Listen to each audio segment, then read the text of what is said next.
ന ന ന കൃതണരകാം കൃതണരകാം കൃതണര കൃതണരകാം കൃതണരകാം കൃതണര കൃതണരകാം കൃതണരകാം കൃതണരകാം ന ന ന.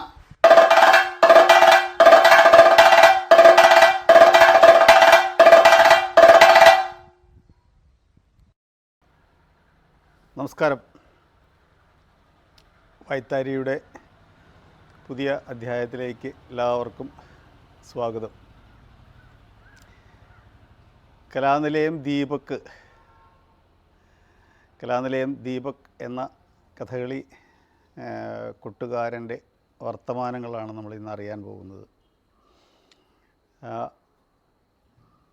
അദ്ദേഹത്തോട് ചോദ്യങ്ങൾ ചോദിക്കുന്നത് കലാനിലയം രാജീവ് എന്ന കഥകളി സംഗീതജ്ഞനാണ്.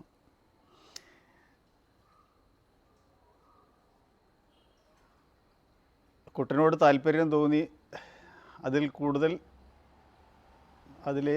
പഠിക്കണം എന്നുള്ള വീട്ടുകാരുടെയും സ്വന്തവുമായുള്ള താല്പര്യം കൊണ്ട് കഥകളി കൊട്ട് പഠിക്കാൻ വേണ്ടി കലാനിലയത്തിലെത്തുകയും കലാനിലയം കുഞ്ചുണ്ണി, കലാമണ്ഡലം ശിവദാസൻ എന്നീ പ്രഗത്ഭരായ അധ്യാപകരുടെ കീഴിൽ കഥകളിക്കൊട്ടിനൊപ്പം തായമ്പക, കേളി എന്നിവയും വളരെ കൃത്യമായി അഭ്യസിച്ച് അതിൽ വൈദഗ്ധ്യം നേടി കഥകളി കൊട്ടിൽ തൻ്റെ താല്പര്യം കൂടുതൽ ഉള്ളതുകൊണ്ട് അതിൽ പ്രവർത്തിച്ചുകൊണ്ടിരിക്കുകയും ചെയ്യുന്ന കലാകാരനാണ് കലാനിലയം ദീപക്. അദ്ദേഹത്തിന് തായമ്പകയും മേളവും വളരെ കൃത്യമായിട്ടറിയാം. പക്ഷെ കൂടുതൽ പങ്കെടുക്കുന്നത് കഥകളി കൊട്ടിലാണോ എന്ന് അദ്ദേഹത്തിന് വെച്ചാൽ തോന്നാം. എങ്ങനെയും അദ്ദേഹത്തിൻ്റെ വർത്തമാനങ്ങളാണ് നമ്മളിന്ന് കേൾക്കുന്നത്. കലാനിലയം രാജീവ് എന്ന കഥകളി ഗായകനെ ഞാൻ പരിചയപ്പെടുത്തേണ്ടതില്ല.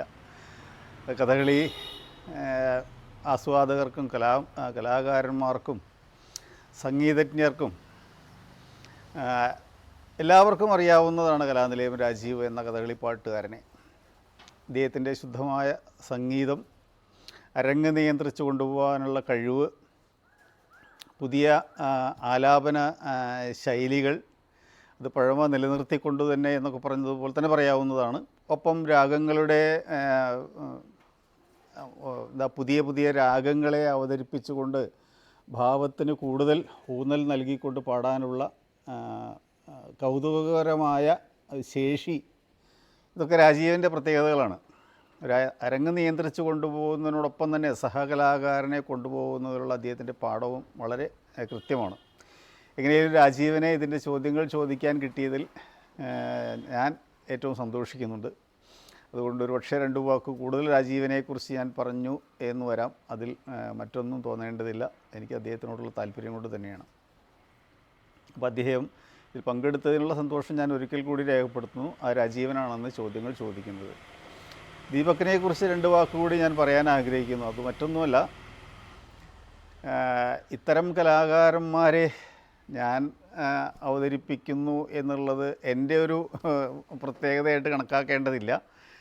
പക്ഷേ അതിലൂടെ നമ്മൾ ഒരുപക്ഷെ സമൂഹം അത്ര ശ്രദ്ധിക്കാതെ പോയ കലാകാരന്മാർ ഒരുപക്ഷെ ഉണ്ടായിരിക്കാം, അല്ലെങ്കിൽ ഉണ്ടായേക്കാം. ഇനിയും ദീപക്കിനെ ഇനിയും അവസരങ്ങൾ ധാരാളം ഉണ്ടാവേണ്ടതുണ്ട് എന്നാണ് എനിക്ക് ആസ്വാദക ലോകത്തിനോട് പറയാനുള്ളത്. ഒപ്പം കലാകാരന്മാരോടും സഹകലാകാരന്മാരുടെ പ്രേരണയും താല്പര്യവും കൊണ്ട് തന്നെയാണ് ഏതൊരു കലാകാരനും വളരുന്നത്. അത് കൊണ്ടും കൊടുത്തും ശരിക്കും പരസ്പരം വേണ്ടതാണ്. ഇത് ആസ്വാദകർക്കും തീർച്ചയായും വേണ്ടതാണ്.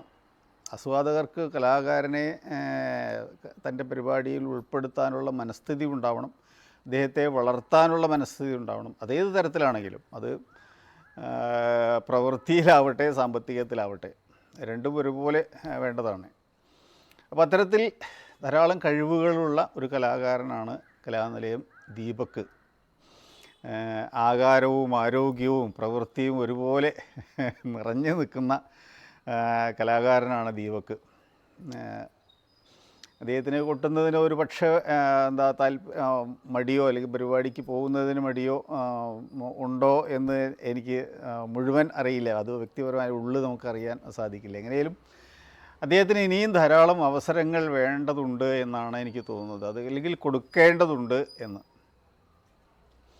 ഞാനിത് പറയാൻ കാരണം, നമ്മൾ ഇത്തരം പരിപാടികൾ അവതരിപ്പിക്കുമ്പോൾ ഒരു കലാകാരനെ അറിയാത്തവരുണ്ടെങ്കിൽ അറിയട്ടെ എന്നുള്ള ഒരു താല്പര്യം കൂടി എനിക്കുണ്ട്. ഇത് ഇത്തരം യുവകലാകാരന്മാരുടെ വർത്തമാനങ്ങൾ, അവരുടെ ജീവിതവും കലയുമായിട്ടുള്ള ബന്ധങ്ങൾ ഈ പ്രായത്തിൽ ഇനിയും ഒട്ടേറെ കാലങ്ങൾ അവർക്ക് അനുഭവങ്ങൾ ഉണ്ടാവേണ്ടത് അരങ്ങിൽ. അപ്പോൾ അത്തരം അരങ്ങനുഭവങ്ങൾ ഇനിയും ധാരാളം ഉണ്ടാവട്ടെ, ഓർമ്മകളും അനുഭവങ്ങളും ധാരാളം ഉണ്ടാവട്ടെ. എങ്ങനെയും ഒപ്പം ഈ ദീപക്കിന് ധാരാളം പരിപാടികളും ഉണ്ടാവട്ടെ എന്ന് ആത്മാർത്ഥമായി തന്നെ ആഗ്രഹിക്കുന്നു. അതിനെല്ലാവരുടെയും പിന്തുണ വേണം എന്നും ആശംസിച്ചുകൊണ്ട് നേർന്നുകൊണ്ട് ഞാൻ നിർത്തുന്നു. നമസ്കാരം. നമസ്കാരം ദീപക്. നമസ്കാരം രാജേട്ടൻ. ദീപകിൻ്റെ കുറച്ച് കാര്യങ്ങൾ അറിയാനായിട്ടാണ് ഇപ്പോൾ ഇവിടെ വന്നിരിക്കുന്നത്. അപ്പോൾ ദീപക് ഈ കലയിലേക്ക്, അതായത് ചെണ്ട അഭ്യസനത്തിലേക്ക് വരാനുള്ള ഒരു കാരണം എന്താണ്? ശരിക്കും പറയുകയാണെങ്കിൽ എൻ്റെ വീട്ടിൽ ആരും കൊട്ട് ഫീൽഡായിട്ട് ആരും ഇല്ല, ചെണ്ട പഠിച്ചവരും ഇല്ല, അങ്ങനെ ആരുമില്ല. അച്ഛൻ ശാസ്താംപാട്ട് കലാകാരനാണ്. അപ്പം അച്ഛൻ ചെറുപ്പം മുതലേ തന്നെ ശാസ്താംപാട്ട് പാടാൻ പോയിരുന്നു. പിന്നെ എന്ന് വെച്ചിട്ടുണ്ടെങ്കിൽ ചെണ്ടയ്ക്ക് ഒരു ഭ്രമം വരാൻ കാരണം വീടിൻ്റെ അടുത്താണ്, പണ്ട് പാടത്തു കൂടെയൊക്കെയാണ് ഈ ഇങ്ങനെ റോഡൊന്നും ഇല്ലാത്ത കാലമായിരുന്നു. താമസിക്കുന്നത് ആനന്ദപുരത്താണ്. അപ്പോൾ അവിടെ നിന്ന് തൊട്ടടുത്താണ് ഈ ആറാട്ടുപുഴ എന്ന് പറഞ്ഞ സ്ഥലം. അപ്പം പണ്ട് ഇങ്ങനെ അച്ഛൻ പൂരം കാണാൻ കൊണ്ടുപോകും. അപ്പോൾ അവിടെ മേളം പ്രധാനമാണ്. മേളം അങ്ങനെ കേട്ട്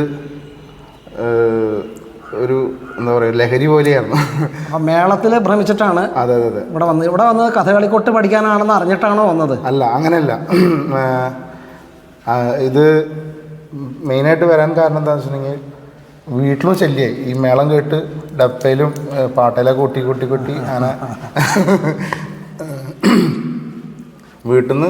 വീട്ടിലൊരു ശല്യം പോലെയായിട്ട് അങ്ങനെ പേപ്പറിൽ കണ്ടപ്പോൾ അച്ഛവിടെ കൊണ്ടുവന്നാക്കുകയാണ് ചെയ്തത്. സ്കൂളിൽ ഞാൻ ശ്രീകൃഷ്ണ ഹൈസ്കൂൾ ആനന്ദപുരത്താണ് പഠിച്ചത്. എവിടെ വരെ പഠിച്ചു? ഞാൻ 10ാം ക്ലാസ് വരെ പഠിച്ചിട്ടുണ്ട്. അപ്പം അത് കഴിഞ്ഞിട്ട് നേരെ കലാനിലയത്തിലേക്കാണ് വരുന്നത്. ഏത് വർഷം ഇവിടെ ചേർന്നത്? ഞാൻ 2005 ഇവിടെ ചേർന്നത്. 5 മുതൽ എത്ര വർഷം ഉണ്ടായിരുന്നു ഇവിടെ? ഞാൻ 6 വർഷം. 6 വർഷം ഉണ്ടായിരുന്നു. ഇവിടെ ആരൊക്കെയായിരുന്നു അന്ന് പഠിപ്പിച്ചിരുന്നത്? അന്ന് കലാനിലയം കുഞ്ചുണ്ണിയാശാനായിരുന്നു. പിന്നെ കലാനിലയം ശിവദാസാശൻ, കലാമുള്ള ശിവദാസാശൻ. പിന്നെ അച്ഛൻ ശാസ്താംപാട്ടുകാരനാണെന്ന് പറഞ്ഞു. ആ ശാസ്താംപാട്ടിനെ കുറിച്ച് എന്തെങ്കിലും ദീപകിന് അറിയാമോ? അതിൻ്റെ താളങ്ങളെക്കുറിച്ചോ അതല്ലെങ്കിൽ അതിൻ്റെ സംഗീത വഴിയെക്കുറിച്ചോ എന്തെങ്കിലും അതിനെക്കുറിച്ച് അറിയാമോ? സംഗീത വഴി അച്ഛൻ പ്രാക്ടീസ് ചെയ്യുന്നത് വീട്ടിലിരുന്നിട്ടാണ്. പിന്നെ ഒരു പണ്ട് അമ്പലത്തിൽ ഈ വൃശ്ചിക മാസത്തിലാണ് ഈ അയ്യപ്പൻ പാട്ട് അധികം ഉണ്ടാവാറ്. അപ്പോൾ അതിനു മുമ്പായിട്ട് അവർ കർക്കിടക മാസം മുതൽ പ്രാക്ടീസ് തുടങ്ങാറുണ്ട്. അപ്പോൾ അവിടെ പോയിരിക്കും. പണ്ട് കുട്ടിയായിരുന്നപ്പോൾ അവിടെ പോയിരുന്നു ഇങ്ങനെ പാട്ടുകൾ കേട്ട് പരിചയമുണ്ട്. ശാസ്ത്രീയമായിട്ട് പഠിച്ചിട്ടില്ല. ഒരു 1-2 തവണ പോയിട്ടുമുണ്ട്. ഏത് അച്ഛൻ്റെ കൂടെ പാടാനായിട്ടില്ല, സഹായിക്കാനൊക്കെ ആയിട്ട് ഇങ്ങനെ പോയിട്ടുണ്ട്. ശാസ്ത്രം പാട്ടിന് കൊട്ടാനായിട്ട് അങ്ങനെ അറിയില്ല. ഈ ഉടുക്കിൽ താളം പിടിച്ച് കൊട്ടാൻ അറിയില്ല. ഈ ചെണ്ടയിലേക്ക് തന്നെ ഭ്രമം വരാൻ കാരണം ഈ മേളം കേട്ടിട്ട് ആറാട്ടുപുഴ പൂരത്തിൻ്റെ മേളമാണ് പ്രധാനമായിട്ട് കേട്ടത്. പിന്നെ ഈ കലാനിലയത്തിൽ ഇവിടെ പഠിക്കാനായിട്ട് വരുമ്പോഴേ അന്ന് ഇൻ്റർവ്യൂ ഉണ്ടായിരുന്നല്ലോ. ഇൻ്റർവ്യൂ ആരാണ് ദീപകിനെ ഇൻ്റർവ്യൂ ചെയ്തത്? ആരാണ്? അന്ന് കുഞ്ചുണ്ണിയാശനാണ് ഇൻ്റർവ്യൂ ചെയ്തത്. അതല്ലേ. പക്ഷെ ഞാൻ ചെണ്ട പഠിച്ചിരുന്നില്ല. ഇല്ല. അപ്പോൾ എന്താണ് ചോദിച്ചതെന്ന് വെച്ചിട്ടുണ്ടെങ്കിൽ ഗണപതിക്കയാണ് ചോദിച്ചത്. അപ്പോൾ നാട്ടിലിങ്ങനെ കൊട്ടാൻ പോണ ആളുകളുണ്ട്. അപ്പോൾ അവരുടെ അടുത്ത് ചോദിച്ച് മനസ്സിലാക്കിയിരുന്നു ഞാൻ ചൊല്ലെങ്ങനെയാണ്. പക്ഷെ ഇവിടെ പറയണ ചൊല്ലല്ല അവിടെ പറയണത്. അപ്പോൾ ഇവിടെ വന്നപ്പോൾ ആശാൻ പറഞ്ഞു ഇതിവിടെ പറ്റില്ല എന്ന് പറഞ്ഞു. അങ്ങനെയാണ് ആശം പറഞ്ഞത്. നല്ല ഓർമ്മയുണ്ട്. അങ്ങനെയാണ് പറഞ്ഞത്. അത് കഴിഞ്ഞിട്ട് പിന്നെ എന്താ താളം പിടിപ്പിച്ചോ എങ്ങനെയാ? പിന്നെ ഒരു പാട്ട് പാടാൻ പറഞ്ഞു എൻ്റെ അടുത്ത്. പക്ഷെ ചെണ്ട പഠിച്ചിട്ടുണ്ടാവുന്നില്ലേ, ഒരു പാട്ട് പാടാൻ പറഞ്ഞു. ഒരു പാട്ട് പാടി അങ്ങനെ. അല്ല, ഈ പാട്ട് പാടിയിട്ടാണോ ചെണ്ടയിലേക്ക് എടുത്തത്? അതെ. അപ്പം താളം പിടിപ്പിച്ച് കയ്യിൽ താളം പിടിപ്പിച്ച് കാണിച്ചില്ലേ? ചെറുതായി ഇങ്ങനെ താളം പിടിച്ച് പാടാനാണ് പറഞ്ഞത്. അങ്ങനെ പാട്ട് താളം ഉണ്ടോ എന്നുള്ളത് അറിയാം. ശരി ശരി. ഇത് കഴിഞ്ഞ് പിന്നെ ആരാ തുടങ്ങിയതാരാ? കുഞ്ചുണ്ണേശൻ തന്നെയാണോ? അതെ അതെ. പിന്നെ ശിവദാസാശാനും. അതെ അതെ. അപ്പോൾ ആദ്യം തന്നെ എന്താണ് കേളിയോ തായമ്പക ഏതാ തുടങ്ങിയത്? ആദ്യം പാടകൈകൾ തക്കിട്ട, തരികിട, വലന്തക്കിട്ട, ഇടന്തക്കിട്ട, അങ്ങനെ 4 പാടകൈകളാണ്. പക്ഷെ എന്താ വെച്ചിട്ടുണ്ടെങ്കിൽ ഞങ്ങൾ കുറച്ച് കുട്ടികളുണ്ടായിരുന്നു, ഒരു 10-12 കുട്ടികളുണ്ടായിരുന്നു. പക്ഷെ അവരൊക്കെ 12 കുട്ടികൾ അന്ന് കലാനിലയത്തിൽ പഠിക്കുന്നുണ്ട്. ചെണ്ടയ്ക്ക് ഉണ്ട്. പക്ഷെ അവരൊക്കെ എന്താ വെച്ചിട്ടുണ്ടെങ്കിൽ എല്ലാവരും ചെണ്ട പഠിച്ച കുട്ടികളൊക്കെയാണ്. ഞാൻ മാത്രമാണ് ഒന്നും പഠിക്കാതെ വന്ന ഒരാളെന്ന് പറഞ്ഞത്. അല്ല, തൻ്റെ കൂടെ ആ വർഷം വന്ന കുട്ടികൾ വേറെ ആരൊക്കെയാണ്? അതിൽ കുറച്ച് പേരൊക്കെ ഓർമ്മയുണ്ട്. പക്ഷെ എല്ലാവരും അല്ല, ആരെങ്കിലും ഇപ്പോൾ ഈ ഫീൽഡിൽ ഉള്ളവരുണ്ടോ? ഈ ഫീൽഡിൽ ഇപ്പോൾ ശരിക്കും പറയുകയാണെങ്കിൽ ഒരാൾ ഇപ്പോൾ തുടങ്ങി, സജിത്ത് എന്ന് പറഞ്ഞൊരു കുട്ടി കാസർഗോഡ് നിന്ന് ഉള്ള ആളാണ്. അയാള് മേളത്തിനൊക്കെ പോകണം. കളിക്ക് കണ്ടിട്ടില്ല? ഇല്ല, അങ്ങനെ കണ്ടിട്ടില്ല. വേറെ ആരും ഇല്ല. വേറെ എല്ലാവരും ഇങ്ങനെ ഫീൽഡൊക്കെ വിട്ടുപോയി. അതെ അല്ലേ. പിന്നെ ഈ തായമ്പകയാണ് പിന്നെ ശരിക്കും തുടങ്ങിയത് അല്ലേ? സാധകം തുടങ്ങിയതിന് ശേഷം അതെ അതെ തായമ്പകയാണ് തുടങ്ങിയത്. അത് കഴിഞ്ഞിട്ടാണോ പിന്നെ കേളിയൊക്കെ പഠിപ്പിച്ചത്? അതെ അതെ അതെ. ഓ ശരി. അന്നത്തെ ഗുണം എന്താ വെച്ചിട്ടുണ്ടെങ്കിൽ തായമ്പക പഠിച്ചു കഴിഞ്ഞ് കഴിഞ്ഞാൽ വൃശ്ചിക മാസത്തിൽ അമ്പലത്തിൽ സന്ധ്യയ്ക്ക് അവിടെ കൊട്ടാം. അപ്പോൾ ഇവിടുത്തെ കുട്ടികൾ തന്നെ പോയി മണ്ഡലകാലത്ത്. അതെ അതെ, മണ്ഡലകാലത്ത് അങ്ങനെ കുറച്ച് നാൾ കൊട്ടിയായിരുന്നു നമ്മുടെ സേവയായിട്ട്. അപ്പോൾ നമുക്കൊരു പരിചയം പോലെ അങ്ങനെ പോയി കൊട്ടിയായിരുന്നു. പ്രാക്ടീസും ആയിരുന്നു. അതെ അതെ അതെ അതെ അതെ. അങ്ങനൊരു അവസരം. പിന്നെ ഈ സാധകം ചെയ്യുമ്പോഴേ നിങ്ങൾ എങ്ങനെയായിരുന്നു? മദ്ദളവും ചെണ്ടയും കൂടെ ഒന്നിച്ചായിരുന്നു അതോ ചെണ്ടയ്ക്ക് മാത്രം സാധകം, മദ്ദളത്തിന് വേറെ സാധകം, അങ്ങനെയൊക്കെ ആയിരുന്നു? അല്ല, എല്ലാവരും കൂടി ഒന്നിച്ചായിരുന്നു ചെയ്തായിരുന്നു. അന്നെന്ന് പറയുകയാണെങ്കിൽ ഇപ്പോൾ കുറേ സീനിയേഴ്സ് ഉണ്ടായിരുന്നു. അന്നത്തെ സീനിയേഴ്സ് എന്ന് പറയുകയാണെങ്കിൽ രതീഷ് ഏട്ടൻ, പിന്നെ കലാനിലി കൃഷ്ണകുമാർ, കലാനിലി രാജൻ, ഒരു സുധീഷ് കലാനിലി ചേലക്കരുള്ളത്, അങ്ങനെ കുറേ പേരുണ്ടായിരുന്നു. പിന്നെ ഈ ശിവദാസന്റെ അടുത്ത് പഠിച്ച കുട്ടികളും സാധകത്തിന് വരികയായിരുന്നു. മേളത്തിന് പഠിച്ചുകൊണ്ടിരിക്കുന്ന കുട്ടികളും സാധകത്തിന് വരികയായിരുന്നു. അതെ അതെ അതെ. അപ്പോൾ കുറേ പേരുണ്ടാവും സാധകം ചെയ്യാനായിട്ട്. പിന്നെ അന്നെന്ന് പറഞ്ഞാൽ കുഞ്ചുണ്ണേശന് 3 മണിക്ക് എഴുന്നേക്കുന്നൊരു നിർബന്ധം ഉണ്ടായിരുന്നു. സാധകം ചെയ്യണമെന്ന് നിർബന്ധം ഉള്ള 3 മണി മുതൽ ഒരു 6:30 വരെ ചെയ്യാറുണ്ട്. സാധകം അതെ ചെയ്യാറുണ്ട്, സാധകം ചെയ്യാറുണ്ട്. അങ്ങനെ ഇതുണ്ടായിരുന്നു. പിന്നെ അരങ്ങേറ്റം എന്താ മേളപ്പതാണോ കൊട്ടിയത് അതോ? അതെ, അന്ന് അരങ്ങേറ്റം പുറപ്പാടും മേളപ്പമാണ്. ഞങ്ങൾ 12 പേരുണ്ടായിരുന്നു പറഞ്ഞല്ലോ. അതിൽ ആകെ 4 പേരാണ് ഈ അരങ്ങേറ്റം കഴിച്ചത്. ബാക്കി ആരും ഇങ്ങനെ മുഴുകിപ്പിച്ചില്ല. അതിന് പോയി. പിന്നെ ആശാമാര് നല്ല ശിക്ഷയൊക്കെ ഉണ്ടായിരുന്നു അന്ന്. എന്ന് വെച്ചിട്ടുണ്ടെങ്കിൽ വഴക്ക് പറയും, തല്ലിട്ടിങ്ങനെ 1-2 തവണയൊക്കെ ഉള്ളൂ. അത് ഒരു കളരി കൊട്ടുമ്പോഴാണ് കൂടുതലും അവരുമായിട്ട് കുഞ്ചുണ്ണേശനെ അടി കിട്ടിക്കണം. അതിന്റെ ഗുണമുണ്ടാവും. പിന്നെ അരങ്ങേറ്റം ഏത് വർഷമായിരുന്നു? അരങ്ങേറ്റം 2006 നവരാത്രി കാലത്ത് വിദ്യാരംഭത്തിൽ അന്നായിരുന്നു അരങ്ങേറ്റം. ഈ പുറപ്പാടും മേളപ്പം കഥയ്ക്ക് കൊട്ടി തുടങ്ങിയത് പിന്നെ കളരിയിൽ ധാരാളം കൊട്ടിട്ടില്ലേ? കളരി ഉണ്ടായിട്ടുണ്ട്. കളരിയിൽ കോട്ടയം കഥകളൊക്കെ അത്യാവശ്യം കൊട്ടിയിട്ടുണ്ട്. അന്ന് ചൊല്ലിയടിക്കണ ആരായിരുന്നു? അന്ന് കലാനിലയം ഗോപിനാഥാശാനും കലാനിലയം ഗോപിയാശാനായിരുന്നു ചൊല്ലിയടിച്ചിട്ടുണ്ട്. കോട്ടയം കഥകൾ ഏതൊക്കെ അത്യാവശ്യം കല്യാണ സൗന്ദികം, അതേപോലെ കാലകേസൊക്കെ ഉണ്ടായിട്ടുണ്ട്. അപ്പോൾ ഇവിടെ പഠിച്ചുകൊണ്ടിരിക്കുമ്പോൾ തന്നെ കൂടൽമാണിക്യ ക്ഷേത്രത്തിലാണ് സന്ധ്യയ്ക്ക് ഇങ്ങനെ സേവയായിട്ട് തായമ്പക ഉണ്ടായിരുന്നെന്ന് പറഞ്ഞു. അത് അരങ്ങേറ്റത്തിനൊക്കെ മുമ്പ് തന്നെയാണ് അല്ലേ? അല്ല, അരങ്ങേറ്റത്തിന് ശേഷമായിരുന്നു. ഈ അരങ്ങേറ്റത്തിന് ശേഷമാണ് അവിടെ ഇത് ഇവിടെ പുറപ്പാടും മേളപ്പതും അരങ്ങേറ്റത്തിന് ശേഷമാണ് കൂടൽമാണിക്യ അമ്പലത്തിൽ ഈ തായമ്പക കുട്ടികൾ സേവിക്കാറുള്ളത് അല്ലേ? ആ ആ. അന്ന് ഇവിടെ മറ്റേ ഇവിടെ പഠിപ്പിച്ചുകൊണ്ടിരുന്ന ആശാന്മാരല്ലാതെ പഴയ ആശാന്മാരെ ആരെങ്കിലും കൊട്ടുന്നതായിട്ടോ അല്ലെങ്കിൽ അങ്ങനെ ഇവിടെ വന്നതൊക്കെ പരിചയപ്പെട്ടിട്ടുണ്ടോ? അപ്പുവാശാൻ, കുഞ്ചുണ്ണാശാന്റെ ഗുരുനാഥൻ. അതെ അതെ അതെ. അപ്പുവാശാൻ ഈശ്വരവാര ആശാനെ മദ്ദളത്തിന്റെ ഉണ്ട്, ഓർമ്മയുണ്ട്. കണ്ടിട്ടുണ്ടോ? കണ്ടിട്ടുണ്ട്. ആശാൻ കൊട്ടണത് കണ്ടിട്ടുണ്ടോ? കൊട്ടണുണ്ട്. പിന്നെ ഈ കൂടൽമാണിക്യ അമ്പലത്തിലെ ഉത്സവം ഈ അരങ്ങേറ്റത്തിന് ശേഷം ഉത്സവക്കളികൾക്കൊക്കെ കൂടി തുടങ്ങിയല്ലോ. അപ്പോൾ കൂടൽമാണിക്യ അമ്പലത്തിൽ ഈ ഉത്സവത്തിനൊക്കെ പങ്കെടുക്കുമ്പോൾ എന്താ കഥകളിക്കൊക്കെ അത്യാവശ്യം അരങ്ങളിൽ കൊട്ടാൻ തരാവാറുണ്ടോ? ഈ എന്താ വെച്ചിട്ടുണ്ടെങ്കിൽ ആദ്യത്തെ വർഷമൊക്കെ എല്ലാ കുട്ടികളും ഉത്സവ കളിക്ക് പങ്കെടുക്കുന്ന ഒരു ഇതുണ്ടായിരുന്നു. നിയമമല്ല, അങ്ങനെ പറഞ്ഞായിരുന്നു ട്രൂപ്പ് മാനേജർ. അപ്പോൾ ആദ്യത്തെ വർഷമൊക്കെ വരും, ഇങ്ങനെ അണിയറക്കി സഹായിക്കും, അങ്ങനെയൊക്കെ തന്നെയായിരുന്നു. കൊട്ടാൻ അവസരം വളരെ കുറവായിരുന്നു. അതെ. പിന്നെ വെച്ചിട്ടുണ്ടെങ്കിൽ എല്ലാ ഈ ഉത്സവ കളിക്ക് വരുമ്പോൾ എന്ന് പറഞ്ഞാൽ എല്ലാ കഥയും നല്ല കേമായിട്ടുള്ള കഥകളായിരിക്കും, ഒന്നാം തരം വേഷക്കാർ, അങ്ങനെ ഇതൊക്കെ ആയിരിക്കും. അപ്പോൾ നമുക്ക് കൊട്ടാനുള്ള അവസരം ഉണ്ടാവാറില്ല ശരിക്കും, അങ്ങനെ പറഞ്ഞു കഴിഞ്ഞാൽ.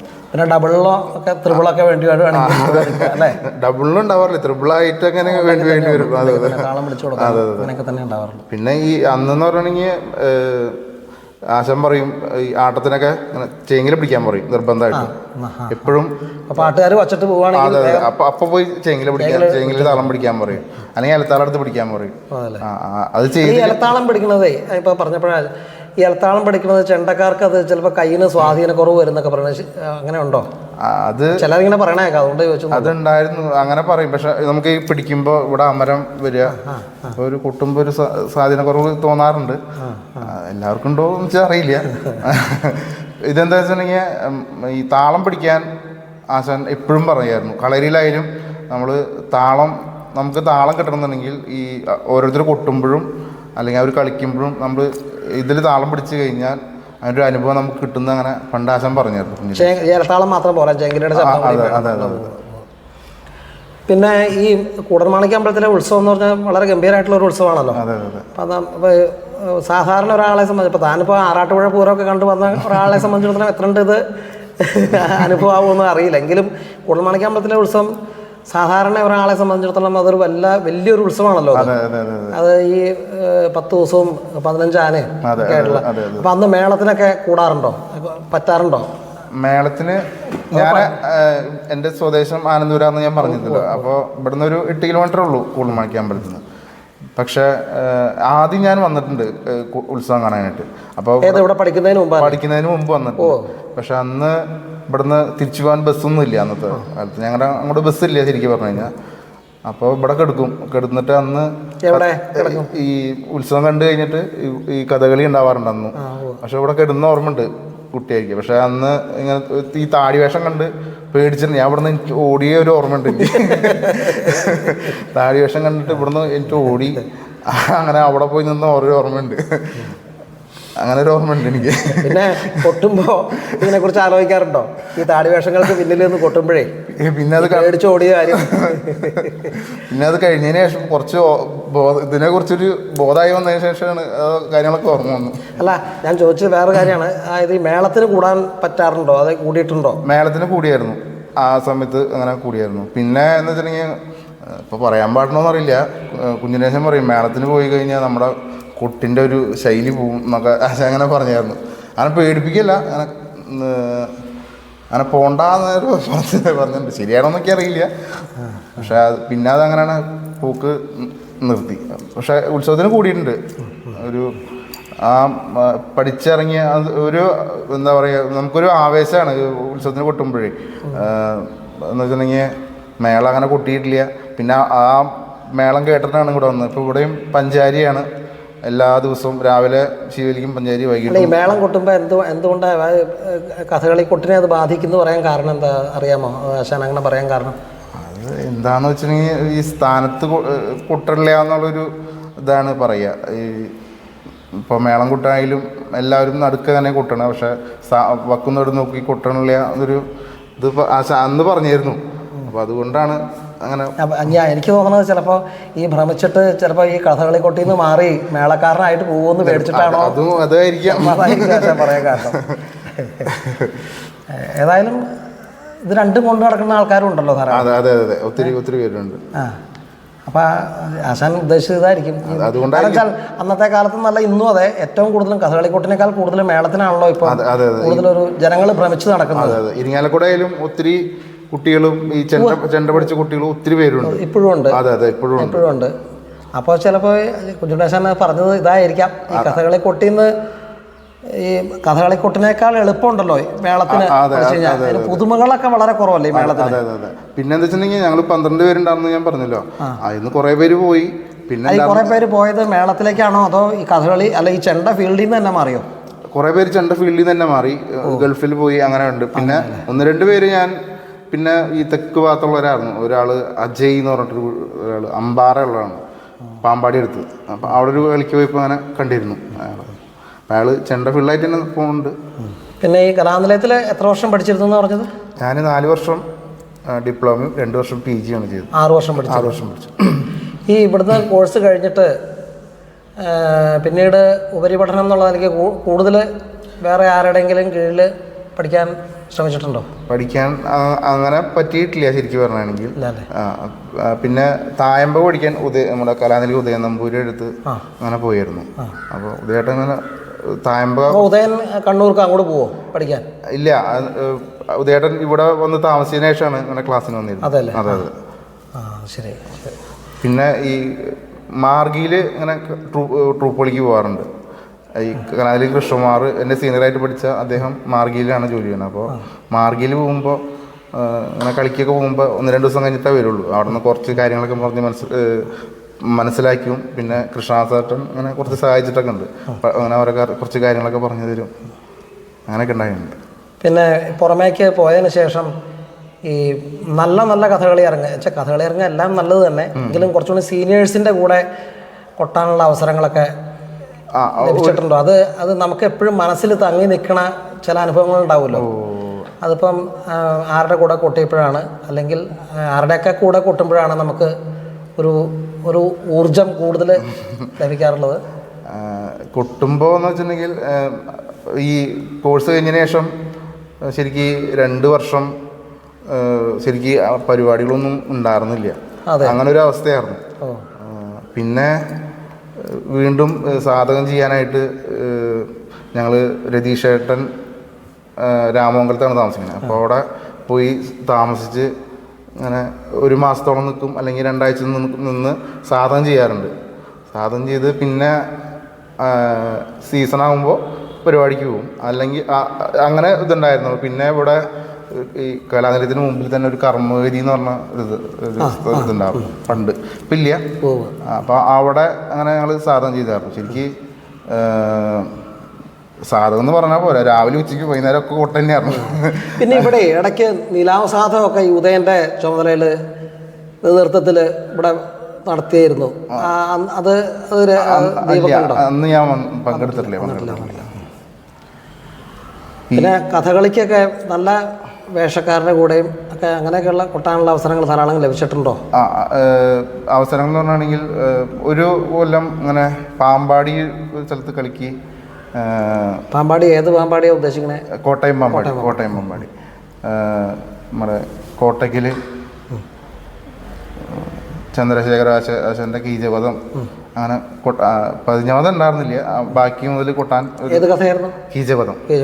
അങ്ങനെ കൊട്ടാൻ ഒരു അവസരം കിട്ടിയിട്ടുണ്ട്. അതെന്നുണ്ടെങ്കിൽ ഏൽപ്പിച്ചൊരാൾ വന്നില്ല അന്ന്, 2ാം ചെണ്ട ഞാനായിരുന്നു. അപ്പോൾ അങ്ങനെ കൊട്ടാൻ ഒരു അവസരം കിട്ടി. അതെ അതെ. അത് കോഴ്സ് കഴിഞ്ഞ അത് ഈ 15 വേണ്ടാന്ന് വെച്ചതാണോ അതോ ഇനി മെയിനായിട്ടുള്ള ആൾ വരാത്തതുകൊണ്ട്? അങ്ങനെ ആയിരിക്കാം. അന്ന് ഞാൻ കുട്ടിയാണ്. അല്ല ഇനിയിപ്പോൾ തന്നെ കൂടുതൽ ബുദ്ധിമുട്ടിപ്പിക്കണ്ടെന്ന് വെച്ചിട്ട് അങ്ങനെയാണ് അങ്ങനെ ഒരു അവസരം കിട്ടി. പിന്നെ ഷെയറാശാന്റെ വേഷത്തിന് കൊട്ടാനൊക്കെ നമുക്ക് അദ്ദേഹം ഒട്ടും പരിഭ്രമിപ്പിക്കില്ല. അങ്ങനെ ഒരു നല്ലൊരു ക്യാരക്ടറാണ്. അതൊരു വലിയ അവസരം തന്നെയാണ്. അവസരം കിട്ടിയിട്ടുണ്ട്. അത് ഈ കോഴ്സ് കഴിഞ്ഞ് ഒരു വർഷം 1-2 കൊല്ലത്തിനുള്ളിലാണ് അങ്ങനെ ഒരു അവസരം കിട്ടിക്കുന്നത്. അതെ അതെ. അതിനെ അന്ന് അങ്ങനെ ആധികാരികമായിട്ട് അങ്ങനെ അറിയൂല. എന്നാൽ അങ്ങനെ ഒരു അതിലാണ് ഈ കൊട്ടാനൊരു അവസരം കിട്ടിക്കുന്നത്. പിന്നെ ഈ ഇത് കഴിഞ്ഞതിന് ശേഷം ഈ തായമ്പക കൊട്ടാൻ അവസരം കിട്ടിയിട്ടുണ്ടോ?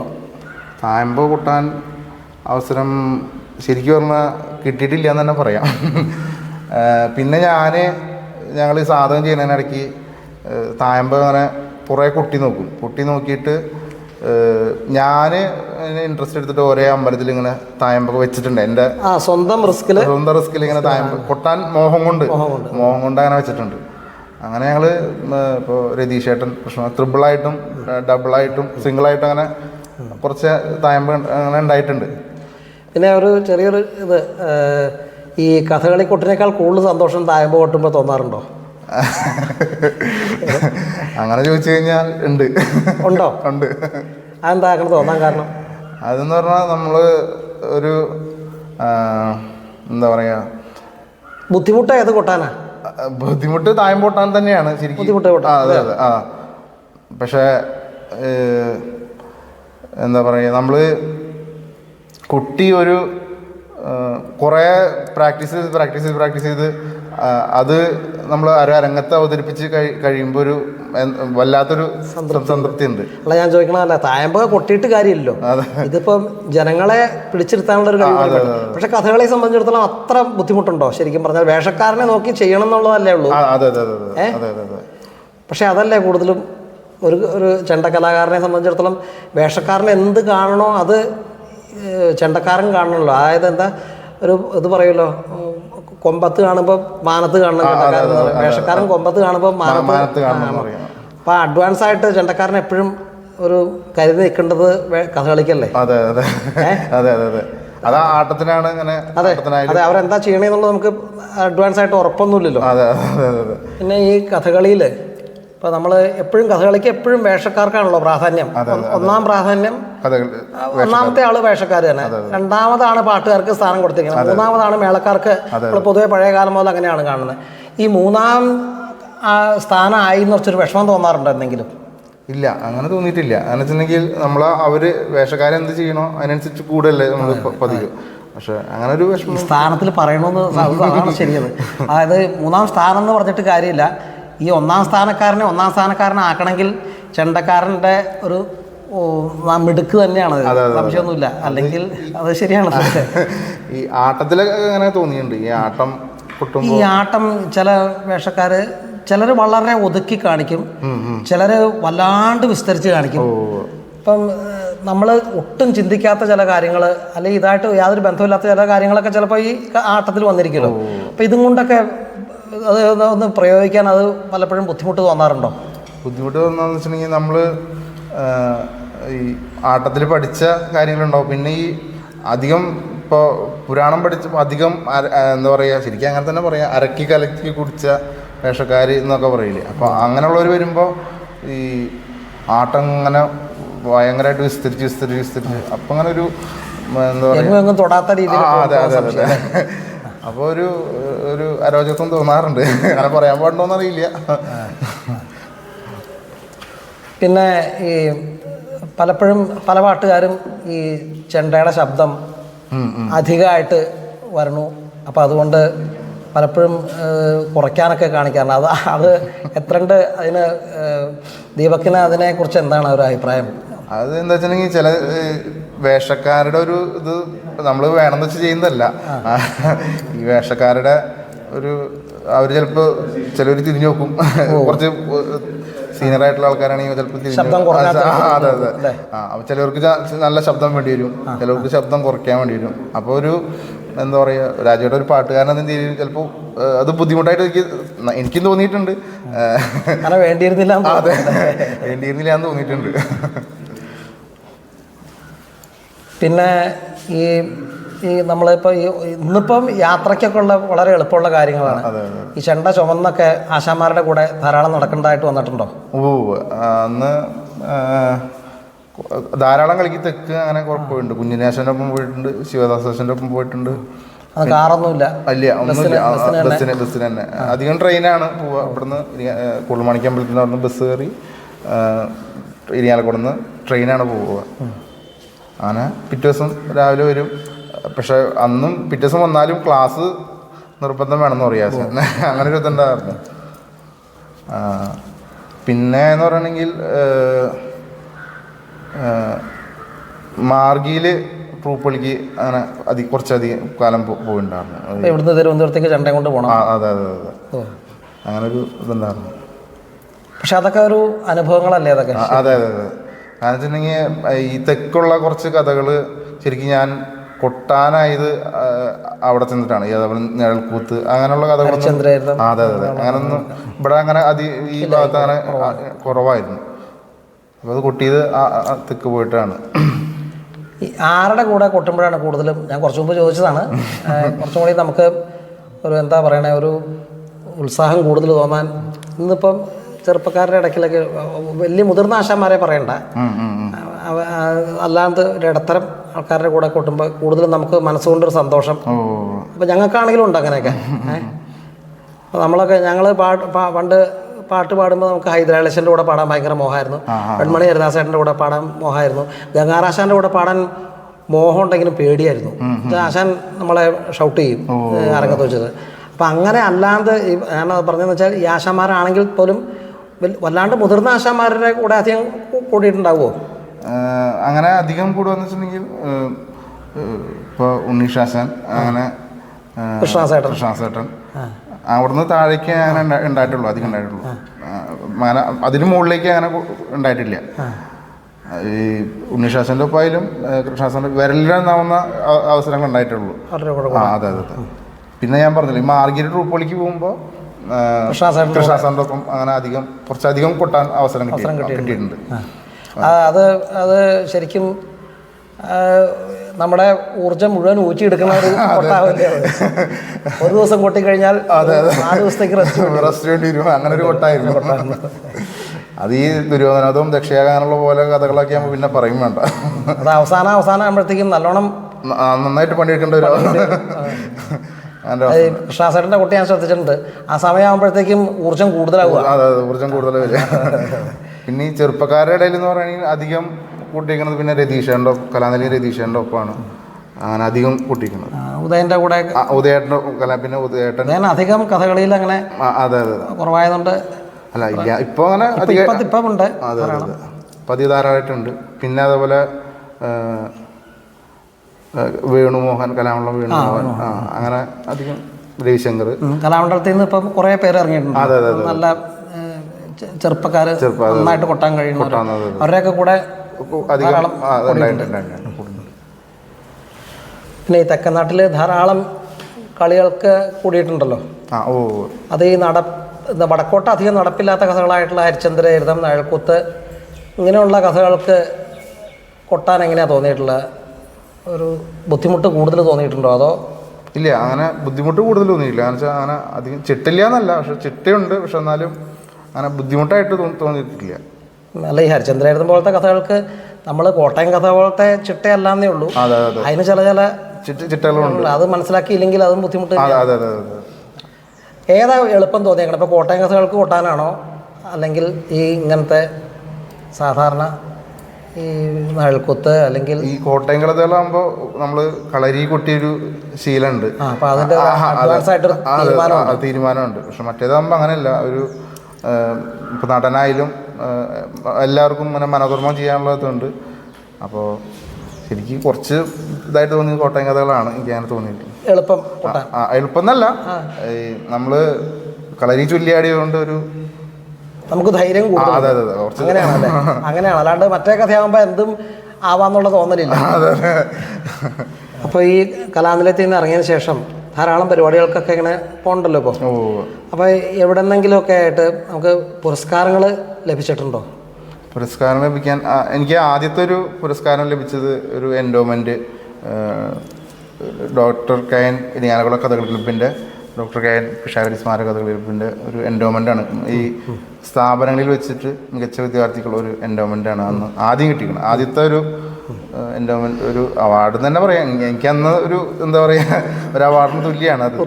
അതെ അതെ, അതാണ് ആദ്യം കിട്ടിയിരിക്കുന്നത്. പിന്നെ ഈ നാട്ടിലെ അമ്പലങ്ങളിൽ നിന്നും അങ്ങനെ ഒരു ചെറിയ ചെറിയ രീതിയിലുള്ള ആദരവൊക്കെ അങ്ങനെ കിട്ടിയിട്ടുണ്ട്. പിന്നെ ഈ യുവകലാകാരന്മാർക്കുള്ള ഒരു കേരള സർക്കാരിൻ്റെ വജ്രരൂപി ഫെലോഷിപ്പ്, സ്കോളർഷിപ്പ് ഇല്ല, സ്കോളർഷിപ്പ് കിട്ടിയില്ല. ഫെലോഷിപ്പ് കിട്ടിയിട്ടുണ്ട്. കേരള സർക്കാരിൻ്റെ ഫെലോഷിപ്പ് കിട്ടിയിട്ടുണ്ട്. പിന്നെ നമുക്ക് കേരളത്തിൻ്റെ വെളിയിലേക്ക് എവിടെയൊക്കെയാണ് പോയിട്ടുള്ളത് പരിപാടിയായിട്ട്? കേരളത്തിൽ വെളിയിൽ എന്ന് പറഞ്ഞാൽ ഇപ്പോൾ ഒട്ടുമിക്ക സ്ഥലത്തും, ശരിക്കും ഇന്ത്യയിലെ ഒട്ടുമിക്ക സ്ഥലത്തും ഞാൻ പോയിട്ടുണ്ട്. ഇന്ത്യയിൽ വെളിയിൽ പോയിട്ടില്ല. ഒരു അവസരം കിട്ടി, പക്ഷെ അത് കൊറോണ ആ സമയത്താണ് കൊറോണ വന്നത്. ചൈനയ്ക്ക് ഒരു യാത്ര അവസരം കിട്ടി, പക്ഷെ കൊറോണ അത് കാരണം അത് മുടങ്ങിപ്പോയി. അപ്പം ഇനിയും അവസരങ്ങൾ കിട്ടട്ടെ എന്ന് ആശംസിക്കാം. ഇപ്പം എവിടെ ആവണങ്ങാട്ട് വർക്ക് ചെയ്യുന്നുണ്ട്? അതെ, ഞാൻ പെരിങ്ങോട്ടുകര ആവണങ്ങാട് കളരിയിൽ സർവതോപദ്രം എന്നാണ് സ്ഥാപനത്തിൻ്റെ പേര്. കലാനിലയം ഗോപിയാശാനാണ് അവിടുത്തെ പ്രിൻസിപ്പൾ. അപ്പോൾ അവിടെ അനവധി കുട്ടികളുണ്ട്. ഞാൻ പഠിപ്പിക്കുന്ന കുട്ടികളായിട്ട് ഒരു 32 പേരോളം ഉണ്ട്. അതെ, ചെണ്ട പഠിക്കാനായിട്ട്. അതിലൊരു 10 പേരോളം കഥകളി ചെണ്ട പഠിക്കുന്ന കുട്ടികളുണ്ട്. ബാക്കിയുള്ളൊരു തായമ്പക മേളം അങ്ങനെ പഠിക്കുന്ന കുട്ടികളുണ്ട്. പിന്നെ കുടുംബത്തിൽ ആരൊക്കെയുണ്ട്? കുടുംബത്തിൽ അച്ഛൻ ഗോപി എന്നാണ് അച്ഛൻ്റെ പേര്. സാധാരണ കുടുംബമായിരുന്നു ഞങ്ങൾ. പിന്നെ അമ്മ കാർത്തിയായനി എന്നാണ് അമ്മയുടെ പേര്. പിന്നെ ചേട്ടനായിരുന്നു ഒരാൾ. അദ്ദേഹത്തിന് ചെറുപ്പത്തിലെ മുതൽ അസുഖങ്ങൾ ഉള്ള ഒരാളാണ്. ഫിക്സിൻ്റെ പ്രശ്നമുണ്ട്. അങ്ങനെ ഒരു 30-ാം വയസ്സിൽ അദ്ദേഹം മരിക്കാനുണ്ടായത്. പിന്നെ ചേച്ചിയുണ്ട്. ചേച്ചിയുടെ വിവാഹം കഴിഞ്ഞു. അവർ ദിവ്യ എന്നാണ് പേര്. കൊടുങ്ങല്ലൂരാണ് താമസിക്കുന്നത്. അവർക്ക് 2 കുട്ടികൾ. അവരുടെ ഭർത്താവിൻ്റെ പേര് ലൈജു എന്നാണ്. ദീപകിൻ്റെ ഭാര്യ? എൻ്റെ വിവാഹം കഴിഞ്ഞിട്ടിപ്പോൾ 4 വർഷമായി. ഭാര്യയുടെ പേര് ഹരീഷ്ണ എന്നാണ്. അവർ ജോലിയൊന്നും ആയിട്ടില്ല. അങ്ങനെ കുടുംബസ്ഥ ഒരു കുട്ടിയുണ്ട്, ദേവാംശം എന്നാണ് പേര്. അവനിപ്പോൾ 4 വയസ്സായി. ആ കുട്ടിക്ക് ഇതിനൊക്കെ താല്പര്യമുണ്ടോ? മേളത്തിനൊക്കെ താല്പര്യമുണ്ടോ? ഉണ്ട്. അവന് ആന, എന്താ പറയുക, ആന പൂരം ഇതിനൊക്കെ പോകണം. ഈ നമ്മൾ ടി വിയിലൊക്കെ വെച്ച് കൊടുത്തു കഴിഞ്ഞാൽ അതിനടുത്ത് താളം പിടിക്കുക, കറക്റ്റായിട്ട് താളം പിടിക്കുക, അങ്ങനെ ഇതൊക്കെ ഉണ്ട്. അതെ. വീട്ടിൽ ചെണ്ട ഇരിക്കുന്നുണ്ട്. ചെണ്ട തുറക്കാൻ സമ്മതിക്കുന്നില്ല. സമ്മതിച്ചു കഴിഞ്ഞാൽ അതും വിട്ട് കൂട്ട്. ഇപ്പം എന്തെങ്കിലും നമുക്ക് ഈ ഫീൽഡിൽ വന്നതിന് ശേഷം നമുക്ക് ഇത് വേണ്ടിയിരുന്നില്ല എന്ന് തോന്നുക, അങ്ങനെ ഒരവസ്ഥ വന്നിട്ടുണ്ടോ? അങ്ങനെ അവസ്ഥ വരാൻ ഞാൻ ചോദിക്കാൻ കാരണം വെച്ചാൽ പലപ്പോഴും പല രീതിയിലാണല്ലോ പല ആൾക്കാരുടെയും നമ്മളോടുള്ള പെരുമാറ്റങ്ങളൊക്കെ പല സ്ഥലത്ത് ചെല്ലുമ്പോഴും. അപ്പോൾ ഞാൻ ഇതുകൊണ്ടായതുകൊണ്ടാണല്ലോ എന്നെ ആൾക്കാരിങ്ങനെ, അത് നല്ലതായിട്ടാണോ തോന്നിയേക്കണേ, നെഗറ്റീവായിട്ടാണോ തോന്നിയിരിക്കണേ? നെഗറ്റീവായിട്ടുള്ള അനുഭവം ഉണ്ടായിട്ടില്ല എന്ന് പറയാൻ പറ്റില്ല. അത് ചിലപ്പോൾ എനിക്ക് എവിടെയാണെന്നൊന്നും പറയണ്ട. എന്നാലും അല്ല, ഞാൻ പറയണത് ചിലപ്പോൾ പറയണത് ശരിയാണെന്ന് അറിയില്ല. എൻ്റെ ചിലപ്പോൾ ഈ എന്താ പറയുക, ആഹാരത്തിൻ്റെ പ്രശ്നം കൊണ്ടാണോ അതൊന്നും എനിക്കറിയില്ല. അങ്ങനെ അനുഭവങ്ങൾ ഒത്തിരി ഉണ്ടായിട്ടുണ്ട്. എന്നാലും നമുക്ക് ഒരു നൈരാശ്യമൊന്നും ഇല്ലല്ലോ പഠിച്ചതിൻ്റെ പേരിൽ. അതെന്നുണ്ടെങ്കിൽ നമ്മൾ കുറേ സ്ട്രഗിൾ ചെയ്തിട്ടുണ്ട് ഇതിന് വേണ്ടിയിട്ട്. പണ്ട് അങ്ങനെ ഒന്നും കൊട്ടാൻ പറ്റിയിരുന്നതിലൊരു ഞാൻ പറഞ്ഞില്ലേ, അങ്ങനെ കുറേ സ്ട്രഗിൾ ചെയ്തിട്ടുണ്ട്. സാധകം ചെയ്യുമ്പോൾ രതീഷേൻ്റെ ഒപ്പം ആയാലും പിന്നെ ഈ കൃഷ്ണകുമാരൻ്റെ ഒപ്പം ആയാലും കുറേ അവരുടെ വീട്ടിൽ പോയി നിന്നിട്ടും അല്ലാതെ കുറേ കഷ്ടപ്പെട്ടിട്ടുണ്ട്. പക്ഷെ അതിൻ്റെ അനുഭവം ഉണ്ടല്ലോ ഇപ്പോൾ. അതെ, അതിൻ്റെ അനുഭവം ഉണ്ട്. ഇതുകൊണ്ട് തന്നെ ജീവിക്കാൻ പറ്റുന്നുണ്ടല്ലോ. ഏതായാലും വളരെ സന്തോഷമാണ്. ഇപ്പോൾ കുറച്ചധികം സമയം നമ്മളിപ്പോൾ സംസാരിച്ചു.